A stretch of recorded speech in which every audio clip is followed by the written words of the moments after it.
Commander Alexis Daniels stood at the viewing window of Earth Space Station Alpha, her hands clasped tightly behind her back. The massive Craxian ship loomed outside, dwarfing the human diplomatic vessel beside it. Its dark, ridged hull reminded her of ancient sea creatures from Earth's oceans. "They're ending the talks," said Major Frank Porter, rushing into the observation deck. Sweat beaded on his forehead. "The ambassador's shuttle is returning now." Alexis nodded, her jaw tight. That was fast. Too fast. The station's main screen flickered to life, showing the meeting room aboard the neutral vessel. The Earth ambassador, a small gray-haired man, sat across from General Zorthal of the Craxian Empire. The alien commander was massive, nearly 8 feet tall with black scales that caught the light like polished stone. His yellow eyes had vertical slits for pupils, and his mouth was filled with teeth that looked sharp enough to bite through metal. "Your terms are unacceptable," the Earth ambassador said, voice steady despite the tension. "Earth will not surrender its outer colonies or resources. We came to discuss trade, not submission." General Zorthal's mouth curled into what might have been a smile. When he spoke, his voice rumbled like distant thunder. "You misunderstand, human. This was never a negotiation between equals." The alien general stood, towering over the ambassador. "The Craxian Empire does not ask. We inform. Your species will serve a purpose in our expansion, whether as workers or as examples." Alexis felt her nails dig into her palms. Around her, the station crew watched in stunned silence. The ambassador stood his ground. "Earth has faced threats before. We won't bow to intimidation." General Zorthal laughed, a harsh, grinding sound. He picked up a metal stylus from the table and crushed it between 3 fingers, letting the pieces fall. "Your bravery is amusing, but misplaced. Look at you, small, soft creatures with no natural defenses, no claws, no armor." He leaned forward. "The universe belongs to the strong. Your species is barely out of its cradle." The transmission cut suddenly. Moments later, alarms blared throughout the station. "Craxian vessel powering weapons," shouted the tactical officer. "They're targeting the diplomatic ship." Alexis rushed to the command console. "Get our people out of there. Now." They watched helplessly as bright energy beams streaked from the Craxian warship. The diplomatic vessel exploded in a silent flash, debris scattering across the blackness of space. "Ambassador Phillips and his entire team," whispered Frank. "They're gone." Alexis felt cold fury rising within her. "Send word to Earth Defense Command. We're at war." The next 3 days passed in a blur. Earth's military mobilized with surprising speed, but reports from the outer colonies were grim. Mars' outpost fell within hours.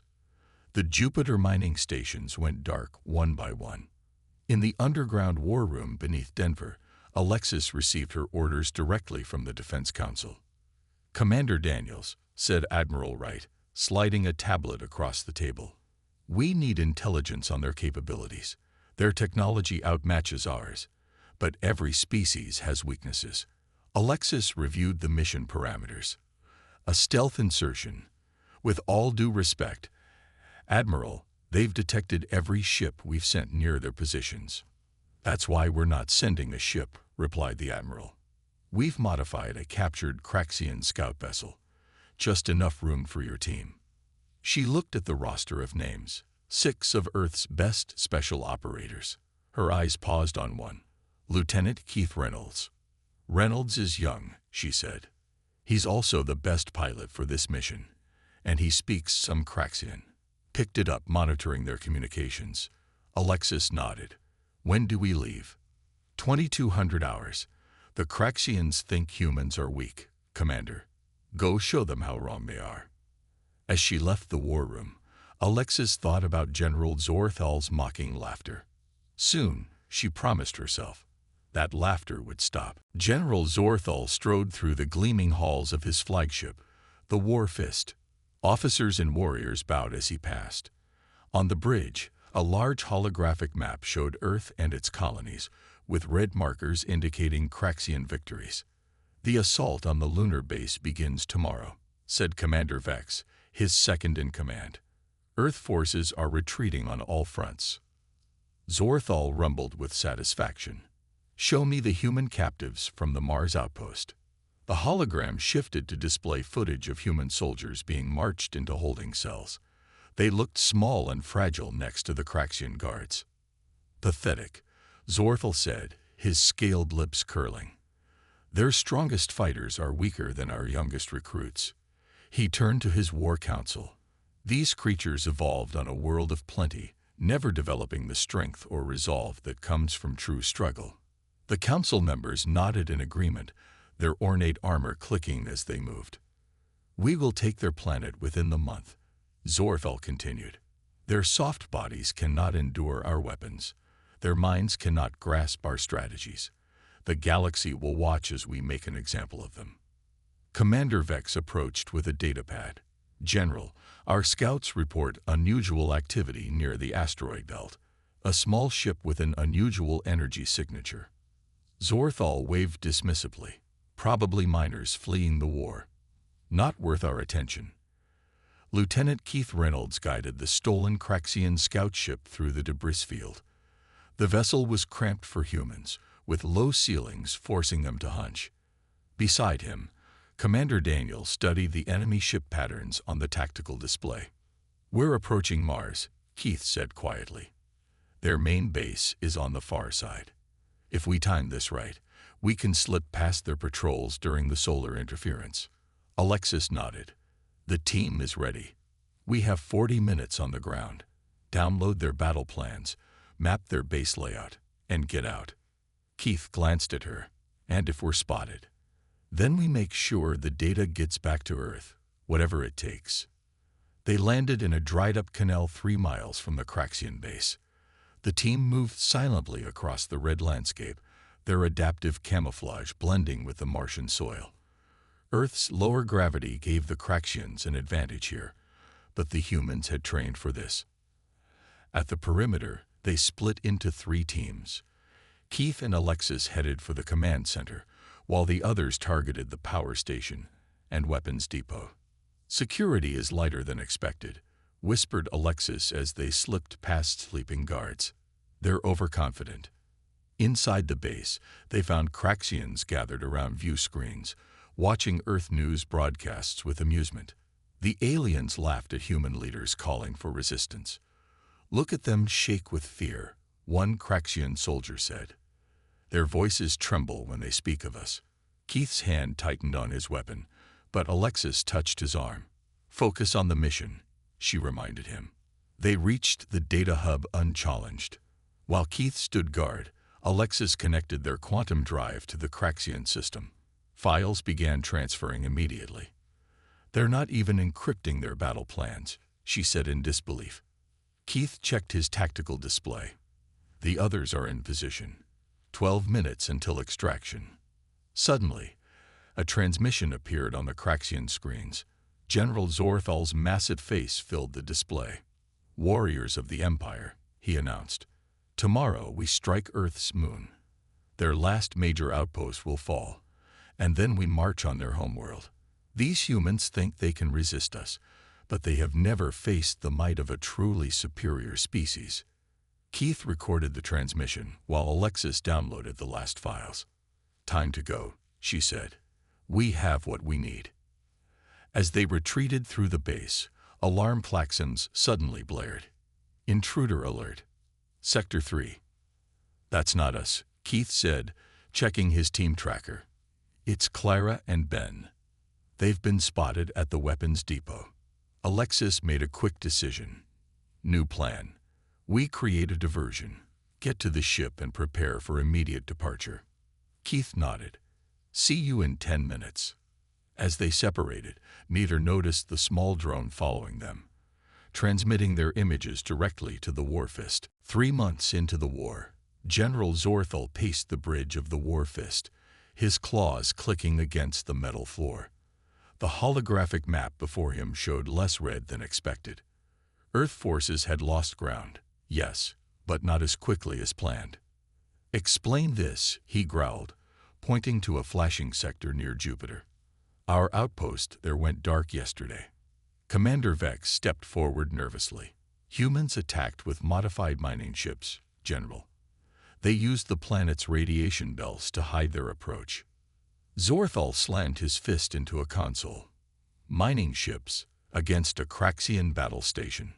They filled the ships with explosives and remote pilots," Vex explained. "When our forces opened fire, the debris created a chain reaction that—" "Enough excuses." Zorthal cut him off. "These primitives should have broken by now. Something is wrong." A junior officer approached and bowed deeply. "General, we've identified the human responsible for several recent attacks. Our intelligence suggests he commands their special forces units." The screen changed to show a human male, Lieutenant Keith Reynolds. He looked even smaller than most humans, with none of the bulk that Craxians respected. Zorthal laughed harshly. This is what troubles our forces."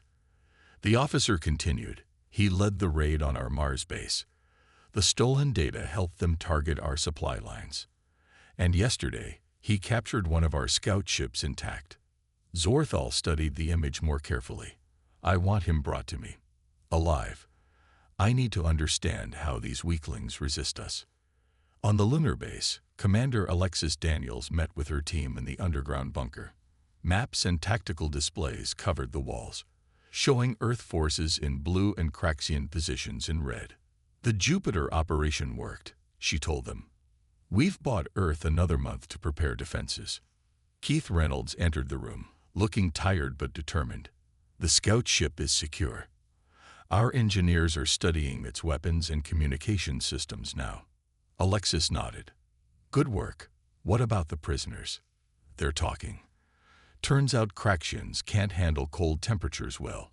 We lowered the holding cell to 50 degrees, and they couldn't stop shivering." "A weakness we can exploit," Alexis said. She turned to the tactical display. "Our spies report Zorthal is planning a major assault here on the lunar base. He's coming personally to oversee it." Keith studied the approach vectors. "They outnumber us 5-1, and we can't evacuate all the civilians in time." "Then we fight," Alexis decided. "We've learned enough about their tactics to give them a surprise." Over the next week, the lunar base transformed. Civilians moved deeper underground. Engineers modified mining equipment into weapons. Every corridor became a potential trap. On the 7th day, Craxian ships darkened the sky above the lunar surface. Dropships descended like falling stars.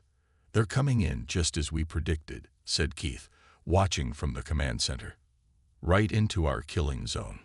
The first wave of Craxians landed and found what appeared to be an abandoned base. They advanced cautiously through the airlock, unaware of the pressure sensors beneath their feet. When half their forces were inside, Alexis gave the signal. Explosive charges collapsed key tunnels, separating the alien troops. Hidden weapons activated, filling corridors with freezing gas that made Craxian muscles lock up.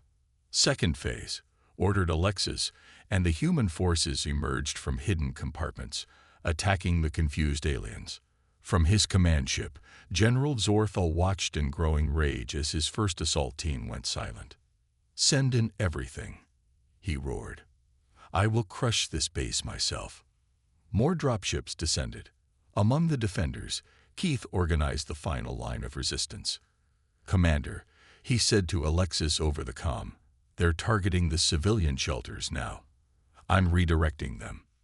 "Negative, Lieutenant," she replied. "Fall back to position Omega." Keith looked at the scared faces of the medical staff and children behind him.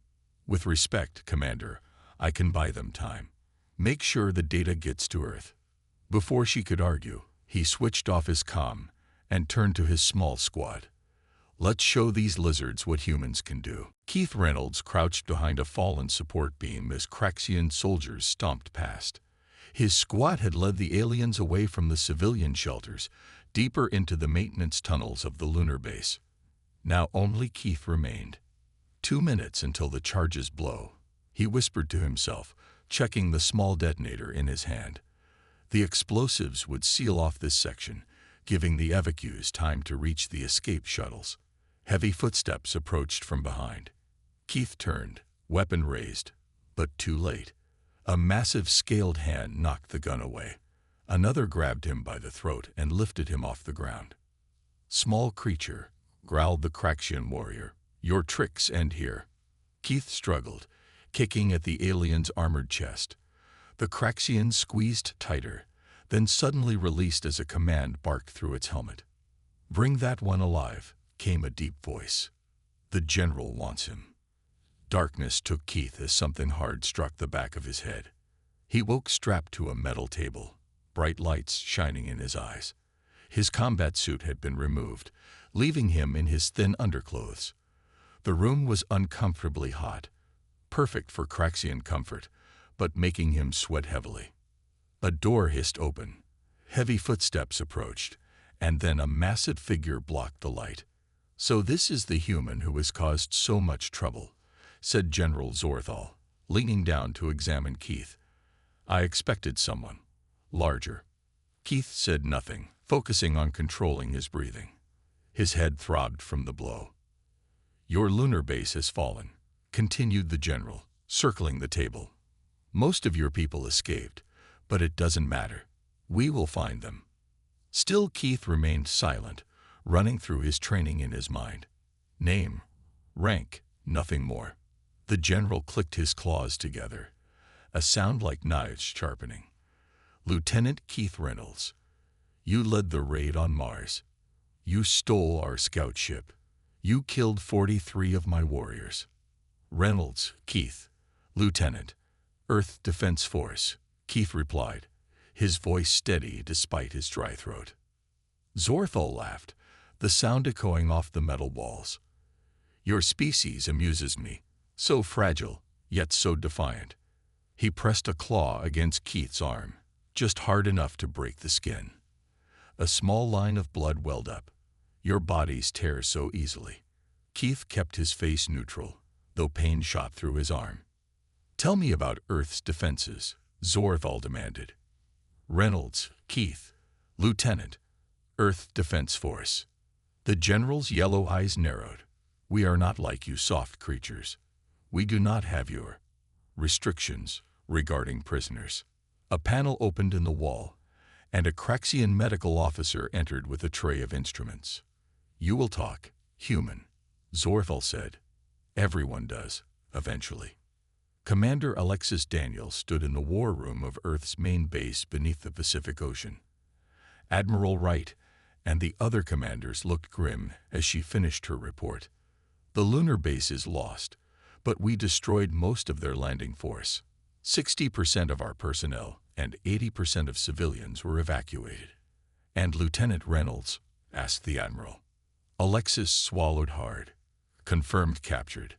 The last transmission showed Craxian forces taking him aboard their command ship." The room fell silent. Everyone knew what happened to captured soldiers. "He has critical information," said Colonel Martinez. "Fleet positions, defense codes, Earth base locations." "Keith won't break easily," Alexis insisted. "But every person has a limit." Admiral Wright nodded slowly. "Then we need to get him back before he reaches that limit. Commander Daniels, I'm authorizing a rescue mission." "Sir, with respect, the War Fist is their flagship. It's surrounded by their fleet." "Which is why you'll take the prototype stealth ship," the admiral replied. "It's our only chance." Alexis straightened. "When do we leave?" "Immediately. We've intercepted communications indicating General Zorthal himself is interrogating the lieutenant. I don't need to tell you what that means." As she left to prepare her team, Alexis thought of Keith's face when he'd volunteered to stay behind. "Hold on, Keith," she whispered. "We're coming for you." 5 days passed. General Zorthal watched through a one-way window as his medical officers examined the human prisoner. Lieutenant Reynolds lay on an examination table, monitors tracking his vital signs. His body showed bruises and cuts from the interrogation, but his mind remained unbroken. How is he still conscious?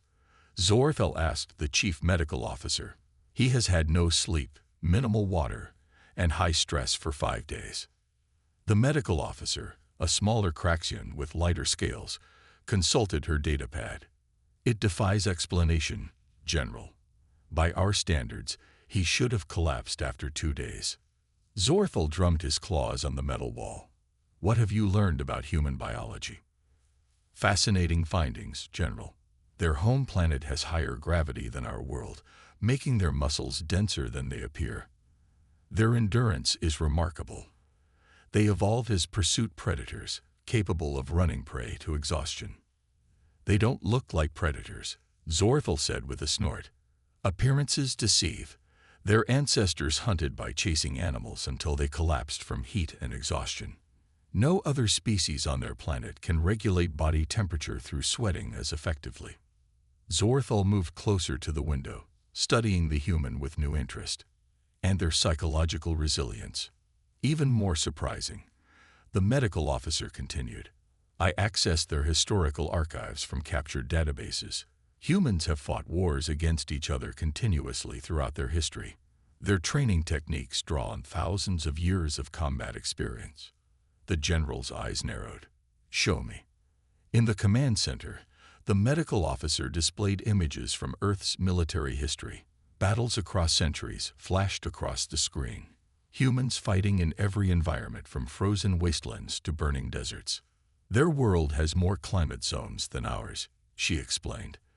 They adapted to survive in all of them. Zorthal watched footage of human special forces training.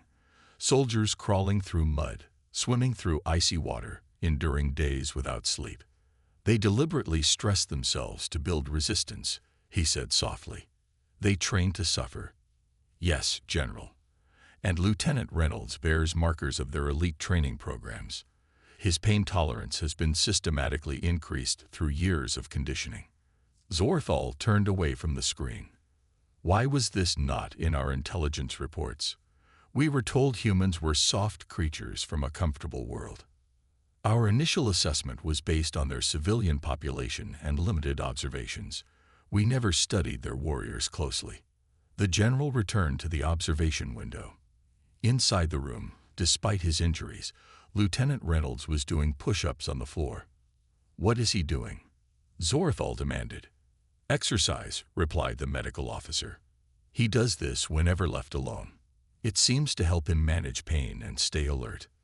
For the first time since the war began, General Zorthal felt something new. A creeping doubt about the inevitable Craxian victory. Increase security on the prisoner, he ordered, and bring me every piece of information we have on human military history. In his cell, Keith finished his third set of 50 push-ups. The exertion helped clear his mind and kept his circulation going in the too-warm room. He had lost track of days but knew he must hold out. Each question he refused to answer bought Earth more time. The cell door opened, and General Zorthal entered alone. Keith rose to his feet, swaying slightly but maintaining eye contact with the alien commander. Your Commander Daniels has destroyed 3 more of my ships, Zorthal said, with tactics similar to ones you developed. Keith said nothing, but allowed himself a small smile. I underestimated your kind, the general continued, studying Keith with new intensity. A mistake I will not repeat. We're full of surprises, Keith replied, breaking his silence for the first time in days.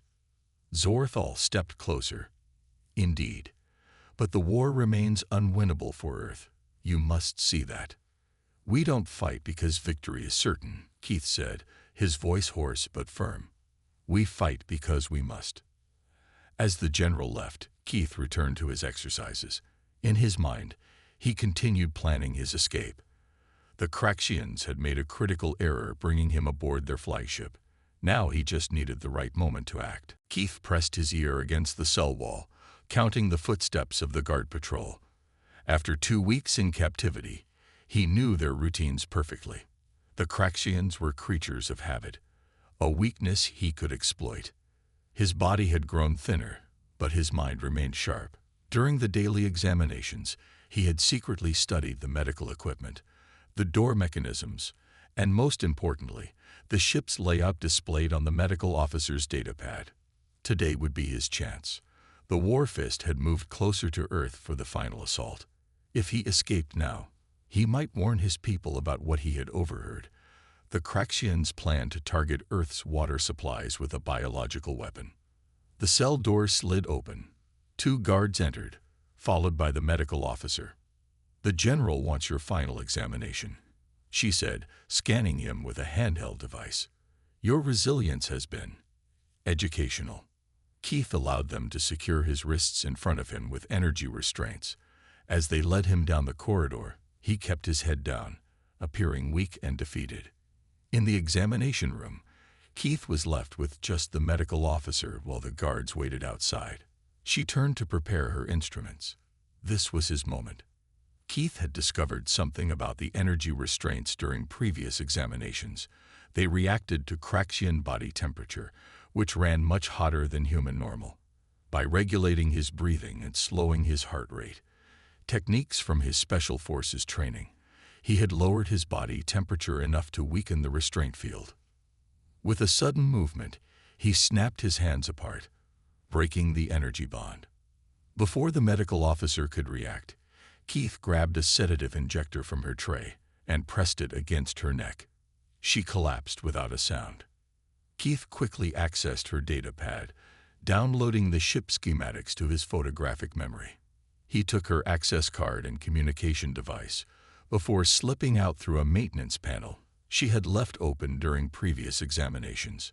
Inside the narrow maintenance tunnels, Keith moved carefully.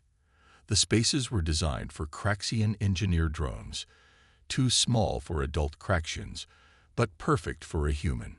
He navigated toward the shuttle bay, stopping occasionally when pain shot through his injured leg.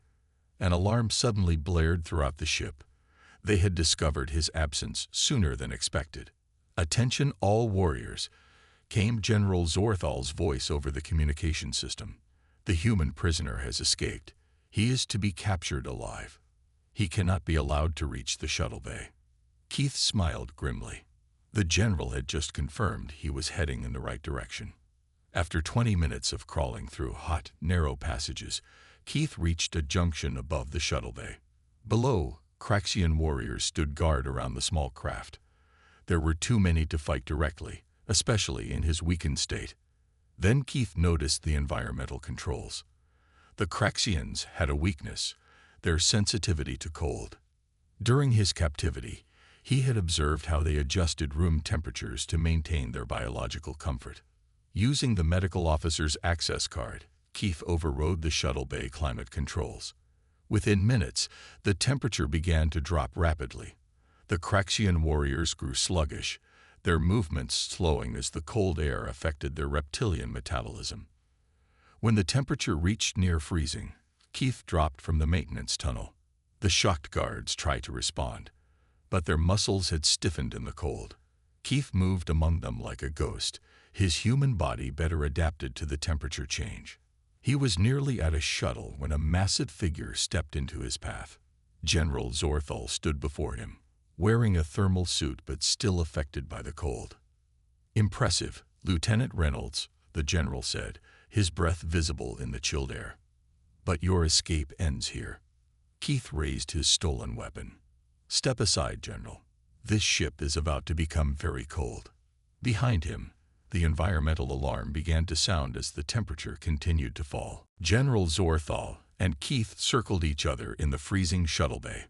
Frost formed on the general's scales, but his eyes remained fixed on the human. "You cannot win this fight, human," Zorthal said, drawing his ceremonial blade. "Even weakened, I am stronger than you." Keith knew this was true. Despite the cold slowing the alien's movements, Zorthal was still twice his size with natural armor. But Keith had learned much during his captivity. "Strength isn't everything, General," Keith replied, backing toward the environmental controls. "You should know that by now." Zorthal lunged forward with surprising speed. Keith dodged, but the blade caught his arm, drawing blood. The general pressed his advantage, driving Keith back against the wall. "Your species fights well," Zorthal admitted, but the outcome of this war was decided before it began. Keith's hand found a loose pipe behind him. "That's where you're wrong.